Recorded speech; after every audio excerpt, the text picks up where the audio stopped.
여러분 안녕하십니까? 부동산 재테크 고급 정보를 얘기해주는 북두칠성입니다. 2020년 4월 27일 29번째 시간은 재개발 황제지역 용산의 한남 뉴타운, 그 중에 한남 3구역 시공사 어떤 회사가 좋을까? 라는 내용으로 설명드리겠습니다. 오늘 말씀드릴 주요 내용은 시공사 선정을 하기 위한 사업 조건을 보는 검토 핵심적인 항목들 위주로 이렇게 설명을 드리겠습니다. 재개발 황제 지역인 용산의 한남 뉴타운, 그 중에 속도가 가장 빠른 한남 3구역의 최대 이벤트 중의 하나인 시공사 선정 총회가 눈앞으로 다가오고 있습니다. 당초 작년 12월에 예정되어 있던 총회가 입찰 재진행 절차를 밟게 되면서 6개월 정도 시간이 더 소요되고 있습니다만, 이번에는 큰 무리 없이 총회가 진행되리라 판단을 합니다. 탑티어 빅3 건설 회사인 대림산업, GS건설, 현대건설, 이 3개사가 시공사로 선정되기 위해서 회사의 모든 역량을 집중하고 있습니다. 조합원들 입장에서는 어느 시공사가 가장 훌륭하고 또 가치를 제공을 해주고 또 감동을 주는 그러한 단지 조성을 할 수 있겠는지를 판단하기 위해서 세계 회사가 제시하는 사업 조건을 면밀하게 살펴봐야 하겠습니다. 오늘은 이렇게 중요한 사업 조건을 검토할 때 키포인트들이 어떠한 것들이 있는지 위주로 살펴보도록 하겠습니다. 목차는 세 가지인데요. 시공사 선정 관련한 기본적인 관점이라고 하면 어떤 것이 있겠고, 두 번째는 핵심적으로 검토를 해야 될 구체적인 항목과 핵심적인 내용은 어떤 것이 있겠는지, 마지막으로 제가 짧게 핵심적 요약을 말씀드리겠습니다. 첫 번째입니다. 시공사 선정을 관련된 기본적인 관점이라고 하면은요, 일단 조만간 이제 확인이 될 입찰 제안서 내용이 있어서 조합원들 입장에서 좀 아쉬울 것이다 라고 생각되는 것은 건축 설계의 자유도가 별로 느껴지지 못할 것 같다라는 것입니다. 작년 하반기의 3개사 입찰 내용들이 언급되었던 특화 설계라든가 혁신 설계 같은 것을 기대하기는 곤란할 것 같습니다. 즉, 대안 설계 수준에서만 입찰 제한이 되었을 것이며, 층수, 동수, 세대수 와 등과 같은 원안 설계 대비 대안 설계 내용이 드라마틱하게 우호적인 변화가 있지는 못할 것입니다. 즉, 살펴볼 사업 조건의 내용들이 시공사들마다 크게 차별적인 모습은 보여지기가 쉽지 않을 것 같습니다. 이에 북두칠성이 생각하는 시공사 선정의 주요 관점이라면 다음과 같은 정도를 생각을 해봅니다. 첫째, 입찰 제한의 사업 조건 내용에 대한 정량적, 퀀터티적인 비교를 철저히 해야 됩니다. 공사비 총액이라든가 이주비 지원 혹은 사업비 대여 이런 것들의 수준, 그리고 공사 도급에 대한 여러 가지 조건들, 또 무상 품목, 또 주차 시설 수준, 이러한 것들을 말하는 것이고요. 두 번째는 정성적 측면입니다. 이 퀄리티, 정성적 측면들의 내용들도 이제 많이 표현이 되어 있을 텐데, 그러한 정성적 내용들에 대한 장단점과 핵심이 되는 그 terms and condition 조건들을 비교를 해야 할 것입니다. 건축 이미지라든가 또 조경을 포함한 단지 전체적인 조경은 어느 수준에서 하게 될 것인지, 또 커뮤니티 및 상가 활성화 방안 같은 것은 어떻게 제한이 될 수가 있겠는지, 또 미래에 벌어질 수 있는 향후 설계 변경을 고려한 어떤 건축 설계의 자유도 같은 것이 좀 어느 정도 표현이 되어 있는지, 이러한 퀄리티적인 측면이 있을 것이고요.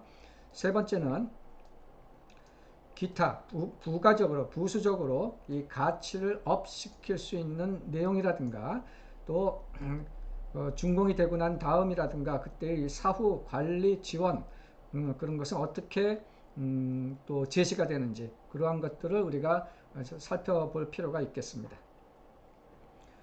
또 계속해서 이 3개사가 현재 이 3구역, 한남 3구역을 위한 브랜드 네이밍을 살펴보면은 다들 아시다시피 대림산업 같은 경우에는 아크로 한남 카운티, GS건설 같은 경우에는 한남자이 더 헤리티지, 현대건설 같은 경우는 DH 더 로얄 이렇게 이제 네이밍을 만들어 놓고 있죠. 기본적으로 우리가 회사의 그 오버뷰 정도는 이제 체크를 해봐야 될 텐데 그 오버뷰 내용이라고 하면은 회사의 재무 상황, 또 시공 능력, 신용 등급, 부채 비율, 정비 사업에 대한 실적, 또 브랜드에 대한 가치 이 정도로 우리가 한번 체크를 해볼 필요는 있을 것입니다. 이제부터 본격적으로 중요하게 이제 판단될 수 있는 9가지 정도의 내용들을 살펴보겠습니다. 핵심적으로 검토해야 할 구체적인 항목과 내용입니다. 첫 번째는 건축 설계 개요 측면에서의 차이점도 우리가 봐야 됩니다. 조합의 그 원한 대비 용적률이라든가 층고, 세대수 같은 것을 어느 정도 수준에서 변동해 가지고 제한하고 있는지, 건축 연면적도 원한 대비 지상층, 지하층 구분해서 연면적을 원한 대비 얼마나 늘렸는지 혹은 뭐 축소를 시켰는지, 그리고 이 대안 설계 수준인지 아니면 대안 설계 수준을 좀 벗어난 설계 수준이 제한된 것인지 그러한 것도 우리가 살펴봐야 될 필요가 있겠습니다. 두 번째는 공사비 수준에 대한 차이가 있는지, 공사 금액, 총 공사 금액을 우리가 비교를 해야 될 것이고요. 그래서 어느 시공사가 총 공사비가 뭐 더 비싸다 혹은 높다 혹은 낮다 그런 것을 우리가 비교를 해봐야 되고, 공사 금액에 기본적으로 이런 철거비 같은 것이 포함이 되어 있는지 미포함되어 있는지, maybe 이 3개에서 모두 다 이 철거비 같은 경우에는 다 포함이 되어 있으리라, 포함을 다 하였으리라 그렇게 저는 판단을 하고는 있습니다. 그리고 공사비에 포함되어 있는 항목들이 어떤 것들인지, 기본 공사비와 내부 마감 공사비 이러한 것들에 대해서 이 포함 항목은 어떤 것이고, 또 그 포함된 그 아이템들의 어떤 퀄리티라든가 뭐 가격이라든가 그런 것들도 우리가 비교를 해볼 필요가 있겠습니다. 그 다음에 세 번째는 이주비 대여 수준 및 조건이라고 해서 기본적으로 이주비 지원해 주는 것 플러스 추가 이주비라는 것이 얼마나 있으며 또 우호적인지, 또 뭐 최저 이주비 같은 것을 제시를 하고 있는지 아니면 최저 이주비 같은 것은 표현을 안 하고 있는지, 그러한 것들에 대한 금액의 수준과 전제 조건들 이런 것도 우리가 살펴볼 필요가 있고요. 중요합니다. 네 번째는 사업비 대여 수준 및 조건이라고 해서 조합이 이러한 큰 이제 사업을 하면서 굉장히 많은 이제 사업비들이 필요하게 되는데, 그러한 사업비를 이제 얼마나 대여를 해주고, 그리고 대여에 대한 조건, 금리라든가 상환 조건 그런 것은 어떻게 되어 있는지 그런 것들도 비교를 해볼 필요가 있습니다. 다섯 번째는 청산 방법이라는 내용입니다. 추가 분담금을 내는 사람도 있고 환급을 받는 사람도 있을 텐데, 그러한 추가 분담금에 대한 납부 시점 및 금액, 비율을 어떻게 하는지, 아마 maybe 3개사 모두 다 입주할 때 한꺼번에 추가 분담금을 내라 뭐 그런 식으로 제시하게 되지 않겠는가 예상도 이제 되고 있습니다. 또 별도로 환급금을 받는 사람들 입장에서는 그 환급금을 언제 받을 수가 있고, 그리고 몇 퍼센트를 언제 어떻게 받는지 그런 것도 우리가 비교해 볼 필요가 있습니다. 여섯 번째는 중요한 것으로서 공사의 도급 조건이라는 것이 있습니다.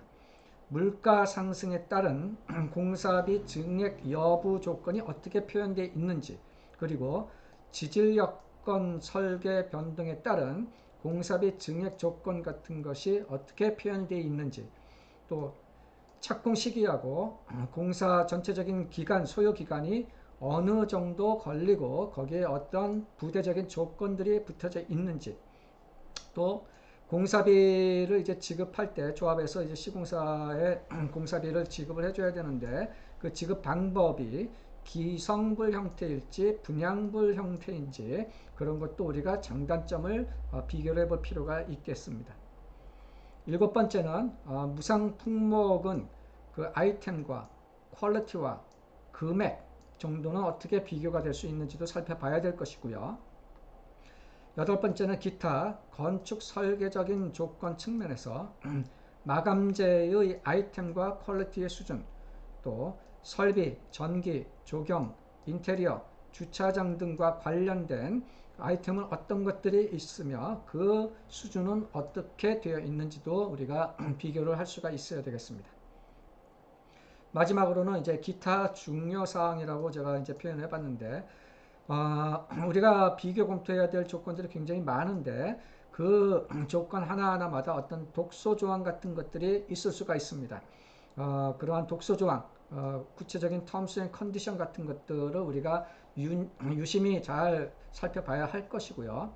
그리고 향후에 추진 가능성이 있는 추가적인 대안 설계를 위한 방안 제시 같은 것이 있는지, 또 그러한 추가적인 대안 설계 같은 것을 진행하게 될 경우 사업비 증액을 어떻게 하게 증액이 있는지 아니면 사업비 증액 없이 이런 것을 진행할 수 있을 것인지, 그러한 문구가 어떻게 표현이 되어 있는지 그런 것도 봐야 될 것이고요.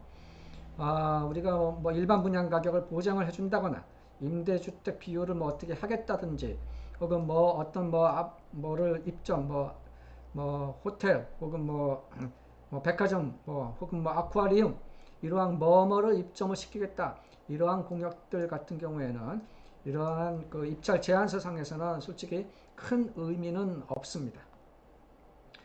마지막으로 이제 제가 요약을 이제 몇 가지 해보면은요.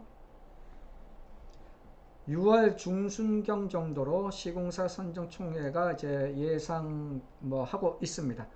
특별한 일이 없으면 지금 코로나 사태로 사회적 거리두기도 약간씩 이제 완화되고 있는 상태에서 들리는 어떤 여타의 이제 상황들을 보면은 6월 중순경 정도의 시공사 선정 총회가 예상을 할 만한 상태고요.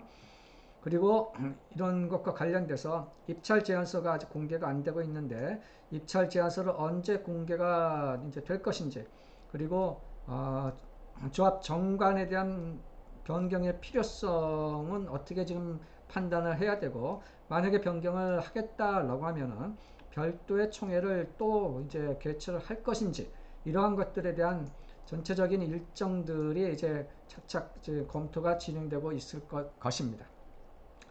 그리고 이제 시공사들이 제안하는 그 입찰 조건에 대한 내용들을 정량적, 정성적 측면에서 비교 검토를 잘 해야 되는데, 이것은 이제 입찰 제안서가 이제 오픈 확인이 되게 되면은 북두칠성 저도 이제 꼼꼼하게 이제 비교를 해보는 시간을 갖도록 하겠습니다. 조합원들에게 감동을 불어넣어 줄 수가 있고, 또 훌륭한 파트너십을 만들어낼 수 있는 시공사 선정이 되기를 북두칠성도 소망합니다. 오늘은 한남 3구역 시공사 선정 총회 시기가 다가오고 있는 시점에서 시공사 선정을 위해서 핵심적으로 비교 검토해야 될 내용들에 대해서 오버롤한 수준에서 살펴보았습니다. 다음에 입찰 제안서가 오픈되게 되면 이 3개사들의 입찰 조건에 대한 장단점에 대한 분석 시간을 갖도록 하겠습니다. 이상 부동산 재테크 고급 정보를 이야기해주는 북두칠성 2020년 4월 27일 시간을 마치겠습니다. 감사합니다.